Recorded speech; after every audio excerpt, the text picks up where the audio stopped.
It's episode 17 of the Toadstool Boardroom for the week of September 28th, 2022. My name's Logan Plant, joined today by Odell Harmon Jr. Hey, everybody. And Chris Schreiber. Let the GameCube live. We've got a lot to talk about on today's show. Super Mario Bros. 5. No, it's not official. You probably know what it is at this point. Some Pokemon updates like Wiglet, which I'm sure we all have some opinions on. Detective Pikachu 2, All Hail Team Gear, and the Splatfest. But let's get started right there with what Mr. Schreiber said, All Hail the GameCube. Because last week we delved a little bit into the eBay problem we've been having. And Chris, from my understanding and that look on your face, it's only getting worse. Talk about it.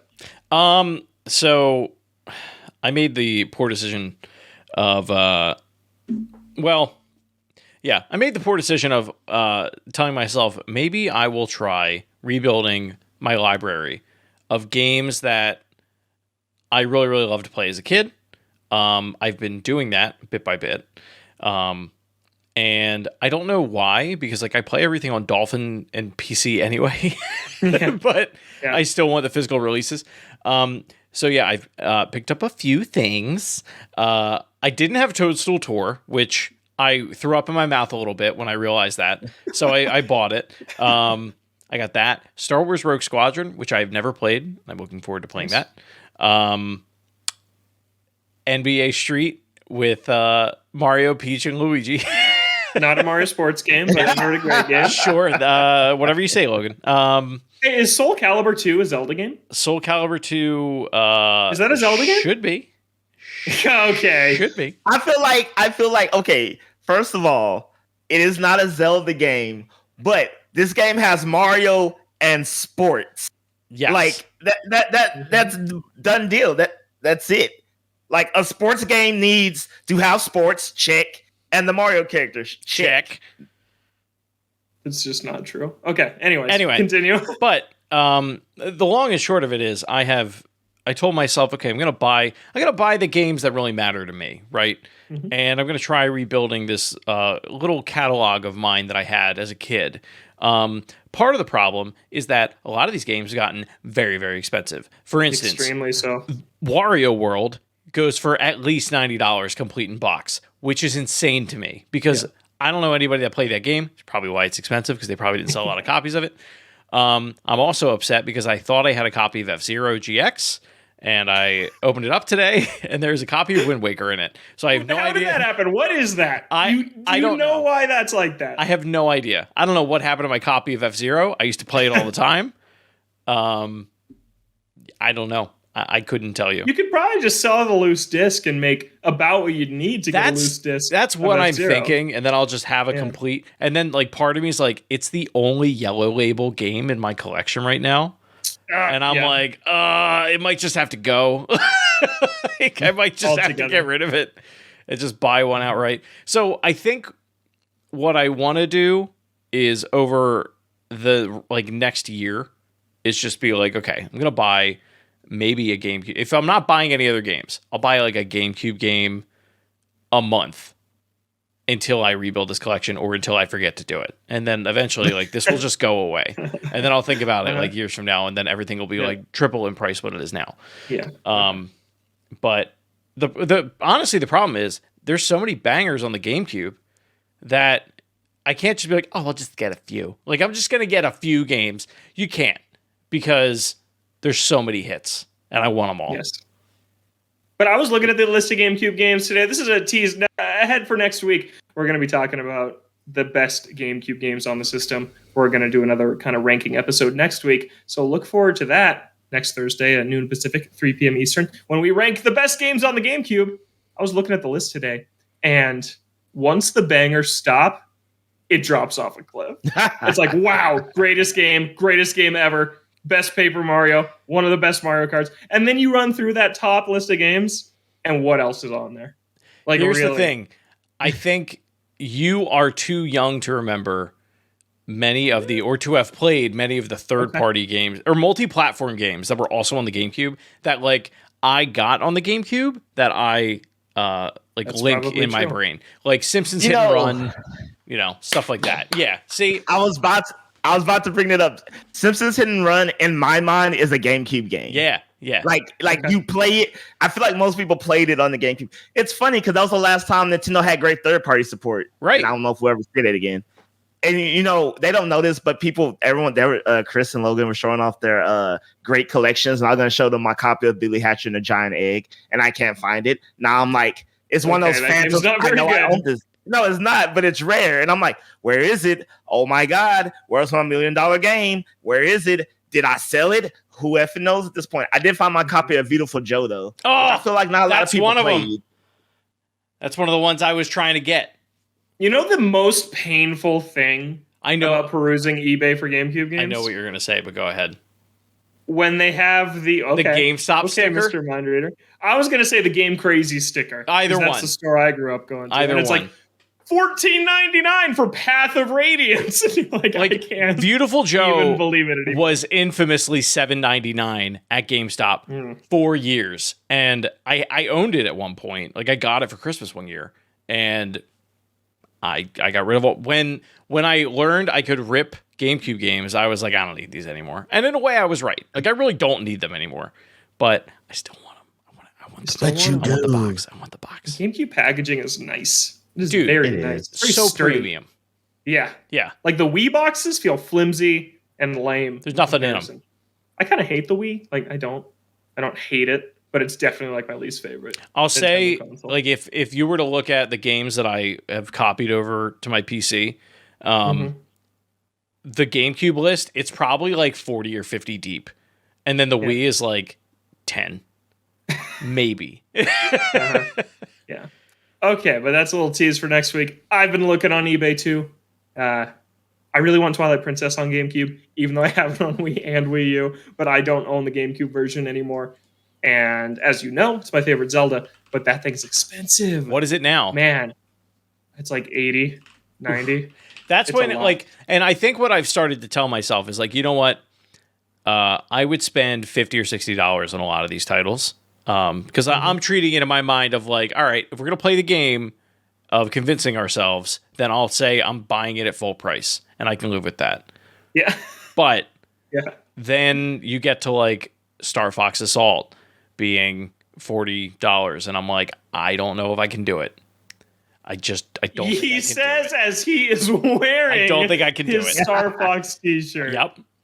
Okay. Yep. All right. We'll have a lot more GameCube chat next week, but let's talk about E3, which is back. Of course it is, Logan. Of course it is. Of course it is. It's back. Guess who's back? E3, you had something real quick you had to say on this first. Oh, yeah. So just so everyone's aware, I work for Stride PR, which does PR for ReedPop, which now owns E3. Just for clarification. So, yes, of course, I'm excited that it's back. I'm excited to be a part of it being back, and I'm excited to bring it back. And I'm excited that the dates are announced, and we got, all this stuff coming, because I don't care what anyone says. I felt this way with or without my job. E3 is gaming. E3 is like the personification of the video games industry, and no other event could ever take its place. Like, it just... Like, regardless of how important you may think it just holds that right. It's like, the Super Bowl, the finals, like, the World Cup, the Olympics. It's just that the World Series. And when it's not there, it is felt. Like this year, I feel like until the most recent Direct, and then we had the PlayStation event, it really did feel like it was like, what is coming out? Like, I don't know what to look forward to because E3 didn't happen. So if you're wondering, if we talk about E3 future weeks, and you wonder why maybe Odell's a little quieter during those segments while Chris and I are popping off, because he's behind the scenes. He's toiling away. He's getting this event ready with his lips zipped. But Chris and I aren't beholden to the man. We can sit here and say whatever we want about right. E3. So let's do that right now, Chris. It's coming from June 13th to June 16th. That's Tuesday through Friday, which is the normal set of dates for E3. But the glorious thing here, for me personally, is separate days for press and public, which is very nice. A couple exclusive press days. And then the gamer days on Thursday and Friday, which will be more open to the general public. So that's very nice. But that doesn't apply to the general Nintendo fans, so we won't stick on that for too long. And then they say partner digital events are going to precede the physical expo starting on June 11th. That is that preceding Sunday. Chris, the big question to you that qualifies in the boardroom, does Nintendo show up Tuesday at 9 a.m. like they have every single year E3's been a thing to do a digital showcase? Nope. Why? They will do whatever they want. No, they'll do the thing where they say, we don't need to be at E3, or like, we're not a part of E3. Oh, by the way, we're dropping a direct on this day. They'll do that. On that day, on the week of E3, on that Tuesday? Oh yeah. I'm sorry. They will do that the week of E3, but they'll be like, Okay. we are in no way affiliated with E3. Like, they will do that. I think they'll be there. I'm do? going to tell you right now, I think they'll be there. I think they'll do their direct at 9 a.m. on Tuesday. They did it last year when Metroid was announced. All right, That was Tuesday at 9 a.m. I'm gonna go there. I'm gonna do it, and I'm so sorry. If they're there, are they there with a console announcement? No, they are not. They do console announcements on their own time. The Switch proved that. The new 3DS proved that. They don't do that anymore. The Switch OLED they just dropped on Twitter. The Switch Lite they just dropped. Hardware isn't at E3. They want to be the only message going on when they announce new hardware. They will not announce new hardware. I think you're right. But they will be there. They will be there with a direct. I think they'll be on the show floor with the booth. I think it will be a full return to LA for Nintendo. Not a stage show, right? They don't do stage shows anymore. The last time we got one was, 2017 for the Switch launch? They're not doing that, but they will do their direct at 9 a.m. on Tuesday and have an amazing Super Mario Odyssey 2 themed booth on the show. A little bonus, a little sprinkle on top there for you of what I want to see. That's what I want, because I think that E3 would feel a little empty for me if Nintendo wasn't there. I'm thrilled it's back. I'm thrilled about just some of the changes we've heard. Chris, you remember some of these reports back when that like leaked documents of the E3 that never was, the E3 that ended up getting canceled, where it was like, oh, we need to focus on like generating FOMO among people in line, and they're like, what's going on over there? And they want to rush over. It's like, whoa. Take a step back from that. This looks like a much more focused event. I'm excited to see what it is, and I really hope Nintendo's there. Because that show was always very good. Usually. Star Fox Zero Year was terrible. Well, no. I'm going to disagree with you. Only in that, like, the Star Fox Zero Year did give us, like, the Miyamoto puppet. Like, Oh, yeah, what system did you play that on? How was that game? The Miyamoto puppet. Was that a good game? No, I'm just saying, like, later? In terms of iconic E3 moments, like, that is one of them for sure. Because they had no games to show. Sure, but it was still fun. Like, it's still something we can bring up. Like, you can't do that. Like, when you talk about Xbox moments and PlayStation moments at E3, you're usually like, hitting on these, like, I don't know, failure moments, right? Of, like, the Kinect not working. Like, look, it mimics my body. And the guy's, like, doing the worm. Yeah. You know? Nintendo, it's like, there's always a little charm to it. Well, there's very much that for Nintendo. Wii Music, Skyward Sword, dude, the drum solo failing on stage. Nah, they've had that too. Ever since they switched to digital, though, it's been very good. But that 2015 show was bad. It was not good. Name 4 games that were there that were good. I bet you can't. He's got 0. I refuse to I'll help you out. Triforce Heroes was there. That's a good game. That's an underrated Zelda game. I'm just throwing that out there. Not getting into that with you right now. Whoa! Any Zelda game that makes me be 3 to 4 links, I have qualms with. You're one link. Not if you don't have friends. Worth, we can play it right here, right now. The 3 of us should do a Triforce Heroes run, because that game is very smart. It is very good. It has some of the coolest puzzles. People just didn't like it because they don't know how to cooperate.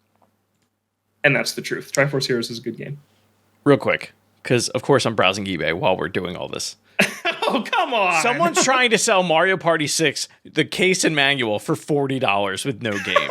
Like, get out of here. With no game? No game. It's just the case and manual. Get out of here. Come on. Okay. Anyway. Okay, this is slightly Nintendo related, but I was at Circuit City, RIP Circuit Cities. So they're having a clearance sale, and Mr. Mosquito was there for $19.99, and my mom was like, do you want it? And I remember reading about it in the game magazine, and I was like, I could probably skip it. and now it's one of the rarest games ever made. And I always remember it was right there, literally in my hand, and I chose as a child to decline my mom's offer to buy me a game impromptu, and I've never lived it down. Man. Dang. Man, maybe we just need to have a rare game show or something like that. Talking about our near misses with stuff like this. Totally. But not today. Today we're talking about the Mario movie. First trailer is coming very soon. It's premiering at New York Comic-Con October 6th. So by our time we record next week's show, it still won't be out, but we'll talk about it now. October 6th at 1 p.m. Pacific, in person on the Empire stage, will hopefully drop online after. I don't really think they'd advertise it if it wasn't dropping online after. They also launched a Twitter account for the movie, at Super Mario Movie. No tweets. It already has like over 20,000 followers, so people are ready for the Mario movie. Here's what we're going to talk about. What do you need from this trailer? Like what? This is our first look. We know very little about what this thing is. It got delayed from Illumination, Miyamoto, Chris Pratt, out next spring. Odell, what do you need from this first look? All right. This is okay. Visually, I'm kind of expecting what it's going to look like just based off of DreamWorks past works. But the one thing I really need from me is because I need whoever we see on screen voices, whether it's Mario, Luigi, Bowser, whoever we get, I just really want them to understand the character.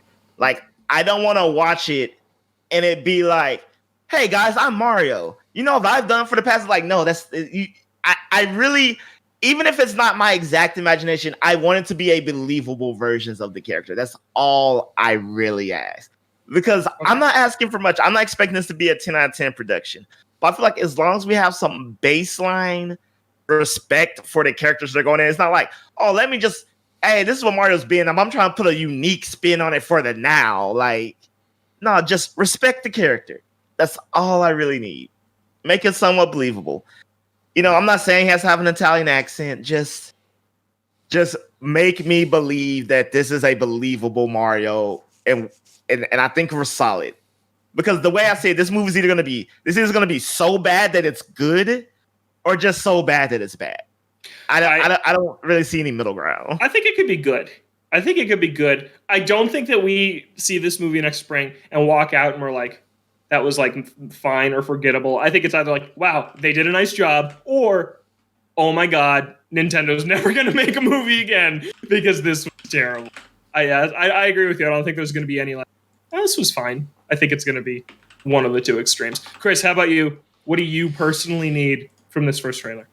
I need to not cringe at the voice acting primarily. Yeah. I think that is paramount. That is like the most important thing. I think if this trailer comes out and everyone is just like, oh no, like it's going to be disappointing. Unfortunately, like I feel like Nintendo's kind of shot themselves in the foot with this, with a majority of their franchises. Like, we have gone most of our lives or all of our lives, either not hearing a character speak or hearing a character speak in a very specific way, and it is always the same way because it is always the same man doing it. Yes. Yeah. I'm kind of hoping, like, and I was in the middle of looking it up. I don't think it is, but I'm kind of hoping that the people, like if the people that are involved in like the Lego Batman movie and the Lego movie, like if they were involved in this, I think immediately I'd have a different tune because I have a lot of faith in those people. They're always very good at, there's fan servicey moments, but that are like super deep cuts, but at the same time, like it's also very self-aware. I think this movie needs to have self-awareness within it because like we're talking about, like it's a video game, like it's Mario. Like if it tries to take itself too seriously, it's going to be weird. Okay. Yeah. I get what you're saying. I think for me, obviously, the easy one to say is the voices. Like, yeah. What is Chris Pratt going to sound? But more so than just what does he sound like? What's it going to feel like to have Mario talk? Mario specifically. Yeah. Because I feel like other characters in the Mario universe, we've seen them at least have written dialogue more than we've ever seen Mario talk, right? Even in Paper Mario, Peach, Bowser, Luigi will have like full dialogue text bubbles. Mario still doesn't speak in that game. It's like, what is it going to feel like in this world when Mario is your lead character who's actually speaking to the other characters? Like, I just really want to know what that interaction is going to feel like, because it's going to feel pretty alien to us Super Mario video game fans who that's never been a part of. That's never how it goes. Yeah. Right? It's just never what we're used to seeing. Like, Go ahead. So based on what you said, Logan, I thought about this before. I'm like, what if it's just limited? Mario's just limited to just catchphrases and like one-offs here and there. Because I would be okay with that if it's just like, it's one of those things where, like, we have a main character outside of Mario that does a lot of the exposition for Mario, and he only delivers lines. And this, no shame on Chris Pratt, but it's weird because, like, I look at the cast, I'm like, I have faith in Jack Black. I have faith in Charlie Day. I have faith, but then it's like Chris Pratt's Mario's like, I have zero faith in that. Like, just none. Like, absolutely not an ounce. And I don't know why. It's not that I don't have faith in his ability to voice act. Like, we've seen him do it. He's very good in the Lego movies, I think. Yes. Yeah. But it's the idea, like, it's this weird space of, like, I think we all just need to see him. Like, he can't do an Italian accent. People would be way too offended if he did, I would think. Like, Charles Martinet, we love him to death. But, like, he's a white man and probably wouldn't fly in 2022, right? I don't think I'm out of the realm of saying that. Yeah, it's tough. It would be Mario's problematic in a way. Yeah. Mario's like such a caricature that it's weird in general that, like, it's still something that we just have this Italian plumber who hops around and is like, Mamma mia, and that's all he says. Yeah. Like that, it is strange. You're right. Like, I feel like if he just popped out as a new character. Yeah, like if Nintendo was like, here's Mario. By the way, here's the guy that makes the voice for But him. if Charles did it, though, like, everyone's just kind of quietly accepted, hey, that's what Mario sounds like. And more or less, we're all just kind of cool with it. Like, there'll be some people who will still probably be like, but like, it's kind of just iconically, this is what he sounds like. So yeah, if it was still just that, it'd be like, well, yeah, we've all accepted this at this point. Like, I imagine he's going to just sound like he doesn't have an accent, and then he's going to have whatever voice Chris Pratt gives him. All of that being said, the rest of this cast is absolutely stacked. I agree. Like, Charlie Day is Luigi. The idea, like, there are people that have made clips from Always Sunny where they've animated Luigi into a scene from Always Sunny. It is so funny to watch. Like, his voice fits that character super well. I can totally buy that. He's not Italian, whatever. Dude, Seth Rogen as DK is a dream. Yeah. That is brilliant. Yeah. I think that is, for me, that's the most perfect one in the whole cast. I can't wait for that. I think that Keegan-Michael Key is Toad. That's weird. I think that's also a very good That one's weird for me. Really? But he can do a great high-pitched voice. Yeah. I don't know. He does a lot more voice acting. He bugs me sometimes. Oh, okay. I have not loved him in everything I've seen. And, like, I don't know if that's going to be Toad. I'm like, I don't know. I'm gonna laugh. I don't personally love it. Yeah. It's one of those movies where, like, none of the main characters, like, we do a whole, like, oh, look, a kid is now in the Mario world, and it's one of those, it's really focusing on the kid, and everyone else just kind of pops in for one-liners every now and again. Watch they do that. See, I think if with what Odell said, I think if Mario wasn't going to talk, you would just use Charles Martinet. That's what I think. I think if he was just going to pop up for wahoo and whatever, and he didn't speak, you would just reuse clips from Odyssey or whatever. Like, you wouldn't cast Chris Pratt and then just pay Chris Pratt millions of dollars to just be like, it's a me. Yeah. Let's go. Like, I just don't see it. Yeah. We'll see that. Hey, they paid Vin Diesel millions of dollars to say a single sentence over the course of several movies. Yeah, those movies are good. Well, they're not, but they're extremely entertaining. I do want to point out one nugget of knowledge. There are two directors on this movie, both of which worked on, and I haven't seen it, so I have no opinion on it, Teen Titans Go to the Movies. Oh, that is a 9.75 out of 10 film. Oh, really? I'm back on. Really? Y'all haven't seen Teen Titans Go to the Movies? No. It is extremely good. Really? Okay, yes. Teen Titans Go to the Movies is a 9.75 out of 10 film. Wow. All right. Because I'm looking at the rest of their track record, and it's like Scooby-Doo, Batman, and it's all kid stuff that I've like never heard of. Wait, what's Scooby-Doo? Scooby-Doo and Batman, the Brave and the Bold. Oh, nope. Batman versus Two-Face. Okay. Oh God, I'm excited. Like, because Teen Titans Go is very self-aware that they're like, look, we're not like the OG Teen Titans, and this is not an OG Teen Titans theme, but like we're still gonna be good. And we're like, it's a really well done movie. Okay. All right. Stan Lee is in it, for crying out loud. That's how good those guys are. I want to talk more about the Mario movie, maybe in a couple weeks after we've seen the trailer. Yeah. I'm just really interested in if how this thing does is going to be important to Nintendo's future in filmmaking and exploring animation, because last time they tried this with the Super Mario Brothers live action movie, they stayed away from Hollywood for 30 years. So here we are again. We're giving it another go.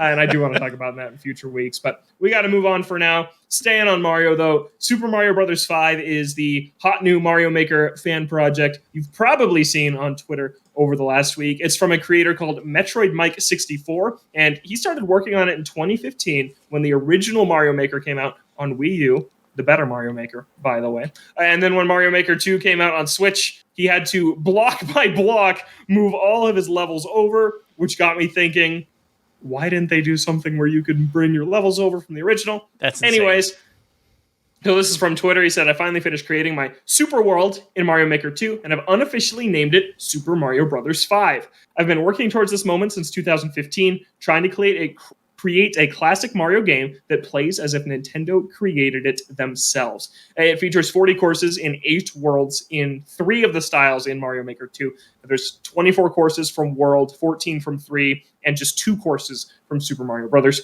And it's like a full-fledged Mario game. The world end bosses, like the 7 Koopalings, each kind of have their own either airship or castle. There's branching world maps, and like 20,000 people have played it already. Like, it is a ton of people have played it. Have either of you had a chance yet to jump into Mario Maker 2? Yep. What do you think, Chris? I really didn't want to go to bed last night. I actually didn't want to go to work today. Like, I haven't really gotten that sucked. I mean, like, it's been a really long time since we've had a straight up 2D, like, fully fleshed out Mario title. Yeah. You know, not counting like Super Mario World, basically the last one that I'm referring to. I'm not talking about your new Super Mario Brothers. Get them out of here. I can't believe, like, you and I talked about this a little bit last night, and because you had played it a little bit, and you had said, like, there are moments in it where you think, like, I feel like Nintendo would put something here, and he absolutely does. Like, it does feel. It feels fan servicey because it's in Mario Maker and like some of the upgrades that you get. And I think it's just like my brain took a little bit to get used to that, because like it's not something we've ever really seen in a fully fledged, 2D Mario game. That being said, like I did not want to put this down last night. It's kind of insane to me that Nintendo hasn't done this. Like they didn't make this in. Like, Mario Maker 2 had a campaign, but I don't think it wasn't anything like this. It was more like I never finished it. Here's how you use the tools, right? So it's like a level based on the boot power up, and you just do like 3 puzzles with the boot power up, and it's like basically I feel like it was to stoke people's own creativity, where it's like a fast class throws different ways to use the mechanics within Mario Maker at you. Now you go do it yourself. It was not a fully fledged Mario campaign. It was like little bite-sized vignettes, really focusing in on a mechanic. It was good.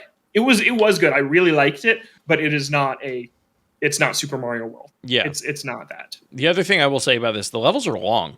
Like, when you play a Mario Maker level, you're usually used to being like, okay, I got to get through 1 or 2 rooms, and they're hell on earth. Like, it is the absolute worst thing I can do.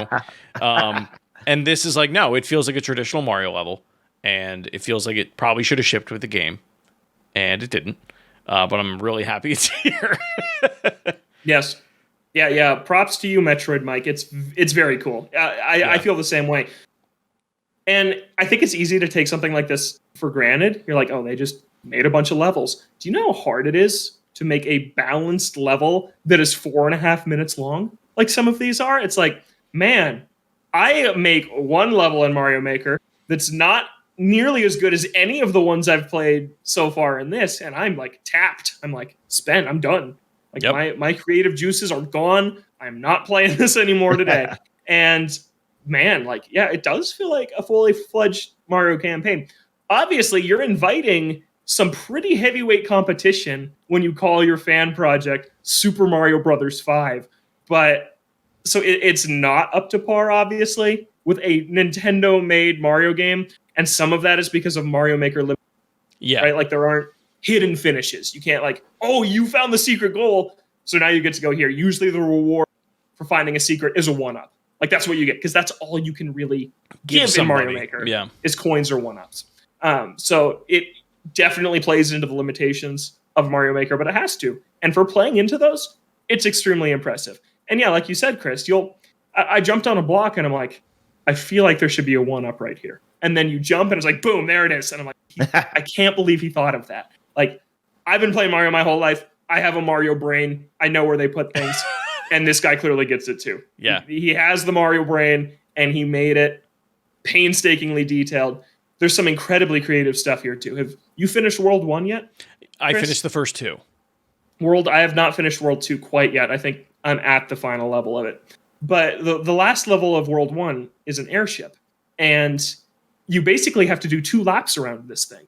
And it's just genius, right? Because there's the on-off switch in Mario Maker 2 that when you hit it, it deactivates the red blocks and activates the blue. And if you hit it again, the reverse happens, right?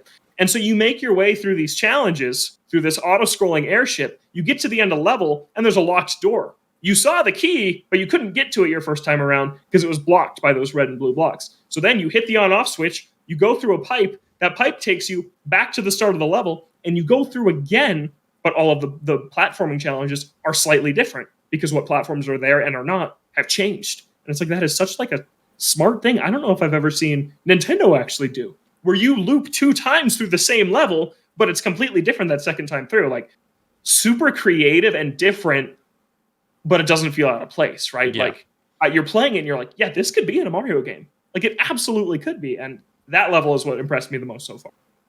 You know, the thing I feel about this game is I feel like ever since Mario Maker 1, Nintendo's been quietly waiting for this to happen. Like almost like this game was a secret test to find the one or something. Because, you know, Mario Maker levels became, you know, very fast, very quickly. Hey, look at this hellscape I created. Hey, look at this cool autoplay level I created. The music. Hey, look at this. Yeah, look at this really cool and balanced but really short level. And that's a max of the only one you'll ever see from me. But like, Nintendo clearly wanted people to make like their own style in a traditional sense Mario game. And finally someone's done that. And I feel like, I mean, I could just be speaking out my butt here, but Nintendo didn't do it because they're waiting for somebody to do it. They really just wanted somebody to do it, and somebody finally has. And it's amazing. I haven't started playing yet because I realized my copy of Super Mario Maker 2 was not my copy. It was actually my roommate's copy. So when we moved out, when I moved out, that game did not come with me. Disappeared. So I'm probably just going to either be like, hey, bro, you're not playing the game. Let me play it. Or I don't know, just go buy my own actual copy. Yeah, it is very cool. It is worth playing if you're a Mario fan. And guys, it just has me thinking, there is just a severe lack of 2D Mario on Switch. We have Mario Maker 2. The campaign there is not what I want from Nintendo Mario. No. It's just not. And then we have New Super Mario Bros. U Deluxe, which, I'm sorry, the New Super Mario Bros. Games are bland but solid. I wouldn't say get them out of here, except 2. I really dislike 2. I think 2 on 3DS is like the worst Mario game. Yeah, game's but rough. DS and U, I think, are the best 2, especially if you pair U with Luigi U, which I think is very cool. But it's time for something new. And I think Mario Maker proves that. And we talked about this before. I've been predicting for months that soon we need to see the future of 2D Mario. Because I'm wondering, what's that next step? You opened Pandora's box, right? You threw Mario Maker out into the world. And I feel like that kind of said, we can't just make another new Super Mario Brothers game because someone else can do that. And lo and behold, somebody did. So what is that next step for 2D Mario? I'm still waiting for the answer. I'd bet you a lot of money by now people in Japan at Nintendo know that answer and are working on that. I'm just really ready to see it because, man, to not have like an original mainline 2D Mario game on Switch is crazy to me. It's just crazy that that's not there. It would be if it didn't feel like they were doing that with a lot of their franchises right now. Like, I was thinking about this the other day where like the fact that the Donkey Kong Tropical Freeze is the only like DK game on the Switch right now is insane to me. That game came out, what, 8 years ago? Something like that? Yeah, I'm sorry, but DK is DK and Mario is Mario. No, I get what you're saying, yeah. but like, but there's also no shortage of titles on Switch with Mario's name in it. You know what I mean? Very true. There are a ton. Yeah. And we've basically gotten a Mario platformer every year. Yeah. Odyssey in 17. I don't know if we got one in 18. But then New Super Mario Brothers U. That was in 19. That was the very beginning of 2019. Okay. That was January. So I guess you could strap that on to 2018. Because then Mario Maker 2 was in 19. 20 had 3D All-Stars. 21 had Bowser's Fury. This year had nothing. But we're getting Sparks of Hope and Strikers. And he's in a ton of games. But so we've still had a Mario platformer pretty much every year on Switch. But yeah, I'm just surprised that a 2D Mario hasn't just squeaked into a direct somewhere. So you know what the future of 2D Mario is? What? It's the real successor to Yoshi's Island. I'm just saying. But not for babies. I'm not holding my breath. The one thing I do want to bring up, if you do plan on checking this out, what can you plug? What is his Twitter handle again, real quick? Metroid Mike 64. Okay, so if you go to Metroid Mike 64's Twitter, it's probably his pinned post where all this is explained. It shows the code that you like type into Mario Maker to find him. When you go to play this game, or his levels rather, there's a little like play icon, because like what happens is when you search him, it just shows you a list of all his levels. It doesn't show you like click this to play my Super Mario World or whatever.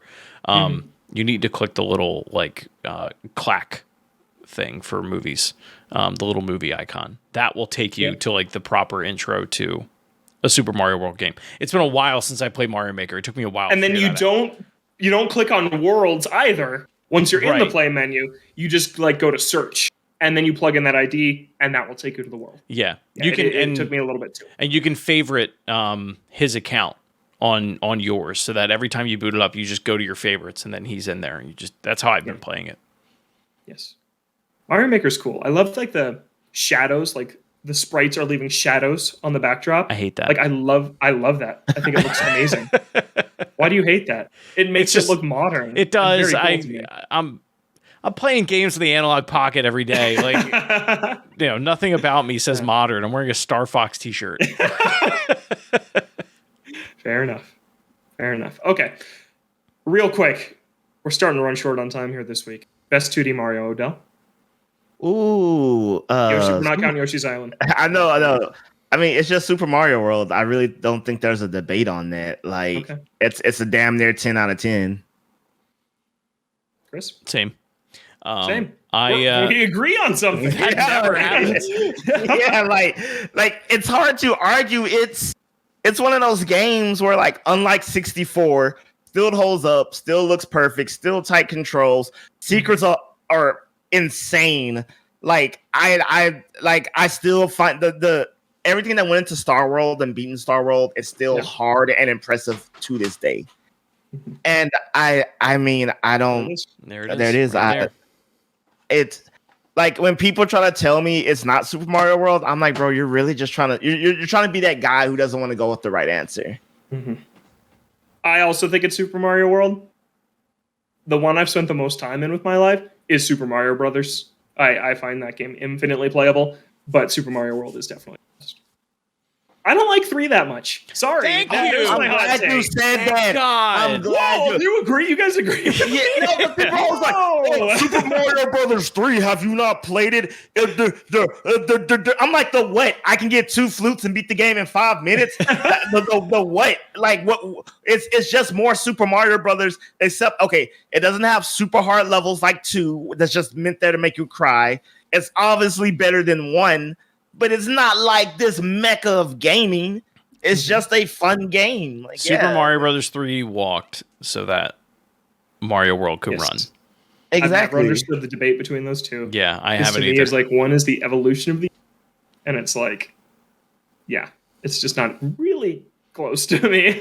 Yeah. Yeah. Okay. Glad we agree on that. That's cool. I thought that I was gonna get chastised for saying that I don't like Mario 3 all that much. No. So I mean, Mario 3 gave me anxiety with that angry sun. That was the first time that was introduced in That's my true. life. I mean, it can have that. Is Wiglet giving you anxiety? Let's talk about Pokemon here. Scarlet Violet is getting a brand new Pokemon. It is an evolution of Diglett. This was announced in a really strange way, by the way. People are trying to figure out what this thing was. So it's not like the regional form of Diglett. It is a brand new Pokemon. And there was like narration in this video that they were like, oh, what is this? Oh, this must be the Paldean form of Diglett. And then they're like, no, it's not. It's Wiglet. And they said, they must be an evolved form of Diglett. Instead of evolving into triplets like Doug Trio, they adapt to a marine environment with another form. So a lot of people saying this looks like Shuckle without the shell, which is also true. Like Shuckle, the like clay red and yellow Pokemon. I've always really liked Shuckle. But Odell, what do you think of Wiglet? Based on the common garden eel. All right, so I was just like, whatever, until I saw this post on Twitter that was someone redrew Wiglet and Yoshi's Island style, and was like, you cannot tell me this is a enemy that was cut from the final version of the game, and I can't unsee it. That's all I see now.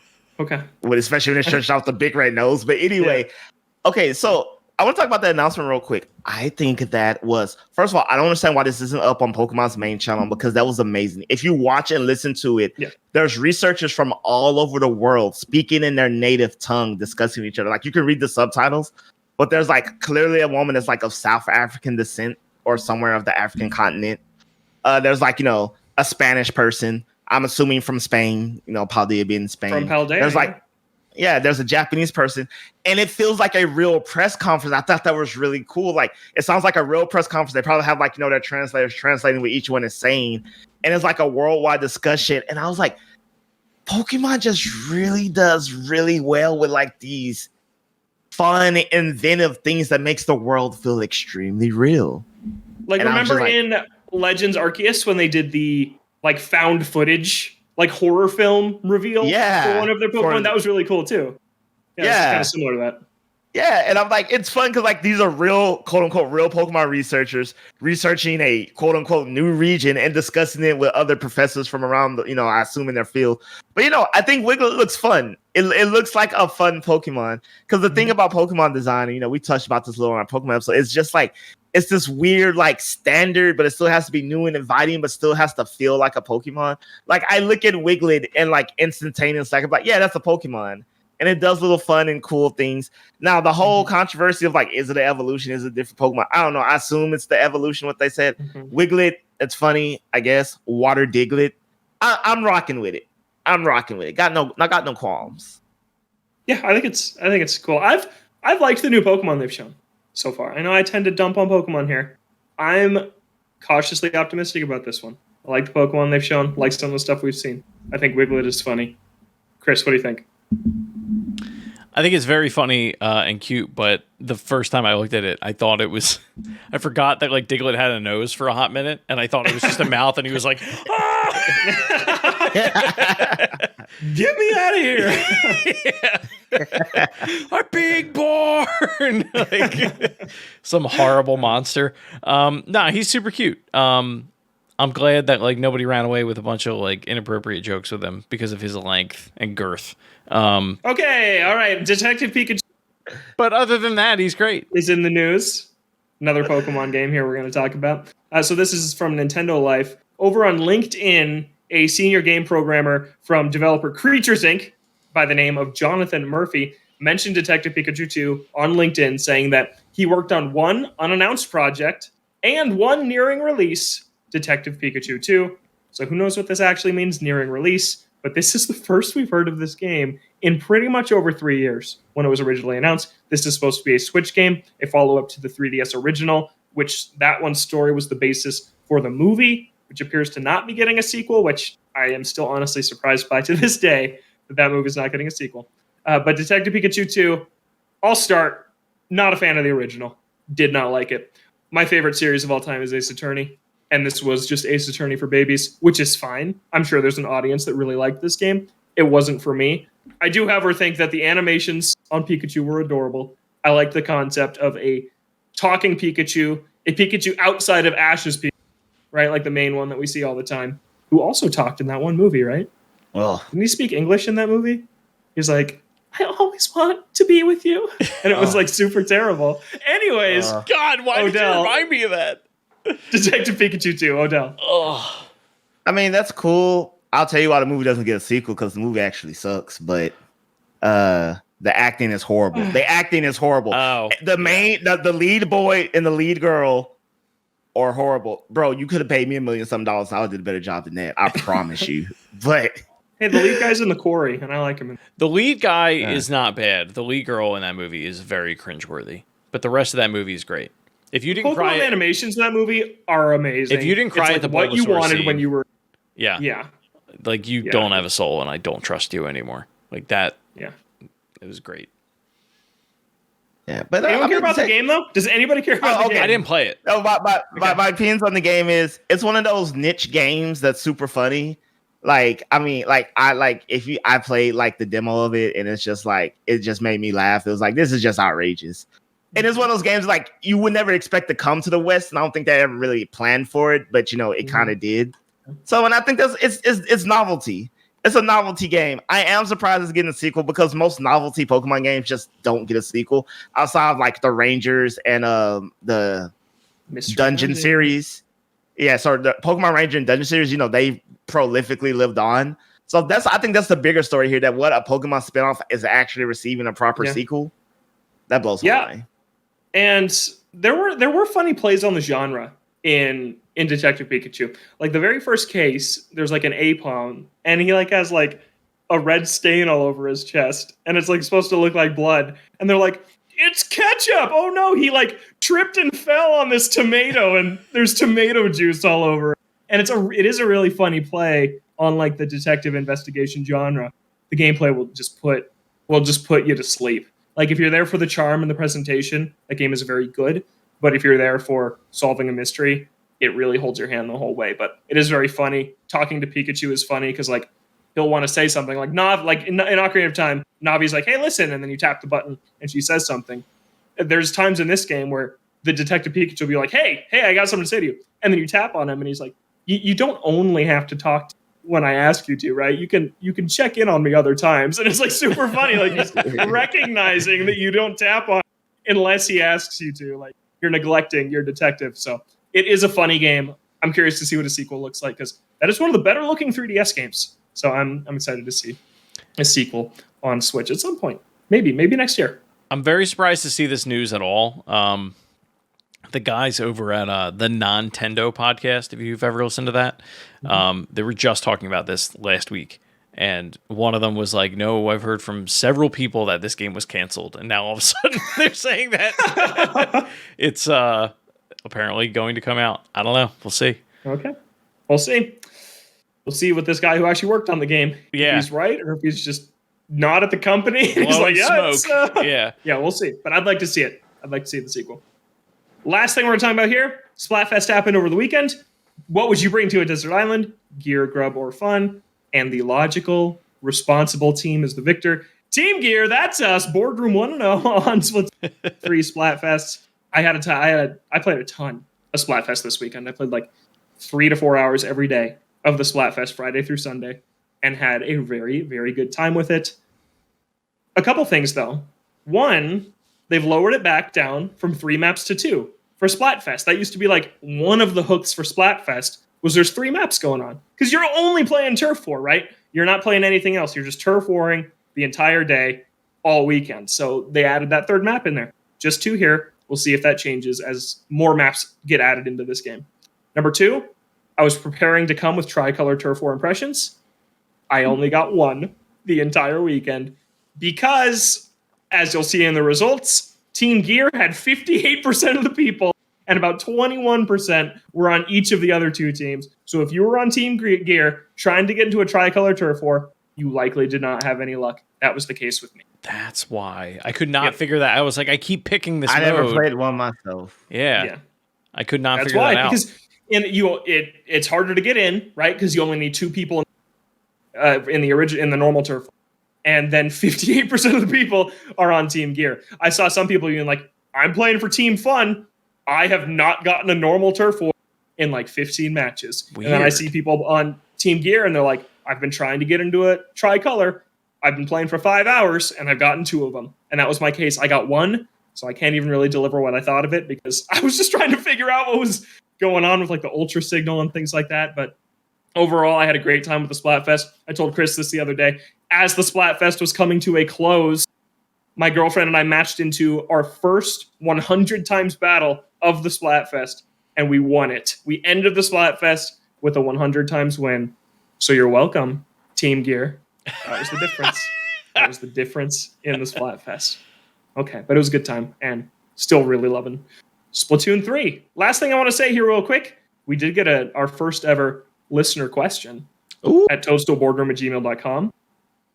We don't have enough time to talk about it right now, but do you want to know we got your question? We're going to talk about it next week.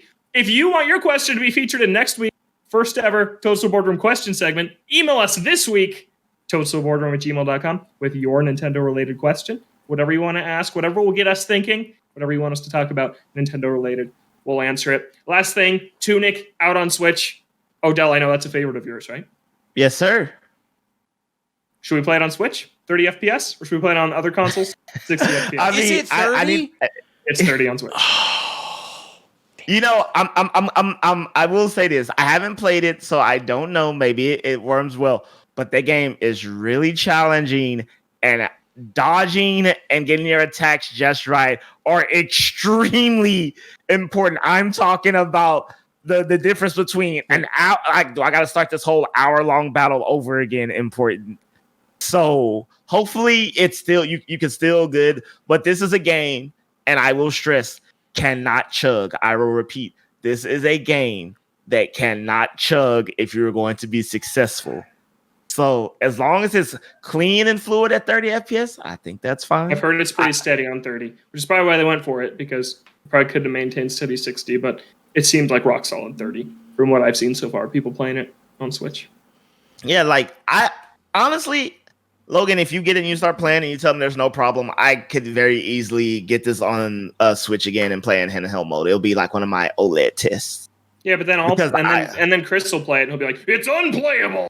I gotta play it on my Super Rig PC at 120 frames. I'm playing it on the Steam Deck. Watch out." Yeah. Yeah. But we've been talking about Zelda a lot. I have an insatiable Zelda craving. It's time for me to probably jump into Tunic and see what it's all about. I don't know why I put it off so long. I think you're gonna hate it. Okay. Why? It's more Dark Souls than Zelda. Yep. I love Elden Ring, dude. I love that game. Oh, all right. Then you're gonna love it. Yeah, you might love it. Yeah. I can't finish Elden Ring because I suck, but I think that I'll be better at this. I think I'll be better at this than I am in Elden Ring. Yeah, Tunic is acceptably hard. I feel bad for all the little kids. It's like, yay, I'm gonna play this, and then just get their souls annihilated. Yeah. Yeah. All right, that's it for us this week in the boardroom. Another episode of the Toadstool Boardroom in the books. You can find the show on Twitter at ToadstoolBR. Email us, toadstoolboardroom@gmail.com, with your question for next week's first ever Toadstool Boardroom question segment, the as of now unnamed Toadstool Boardroom question segment. Not sure what we're going to call it. Yeah, but we're here, Weekly Nintendo Podcast, here Thursdays, noon Pacific, 3 p.m. Eastern. You can find Odell on Twitter at Odo Harmon Jr. You can find Chris at Shrives93. You can find myself at Logan J. Plant. Thank you so much for listening. Have a great week, and we'll catch you next time right here in the Toadstool Boardroom.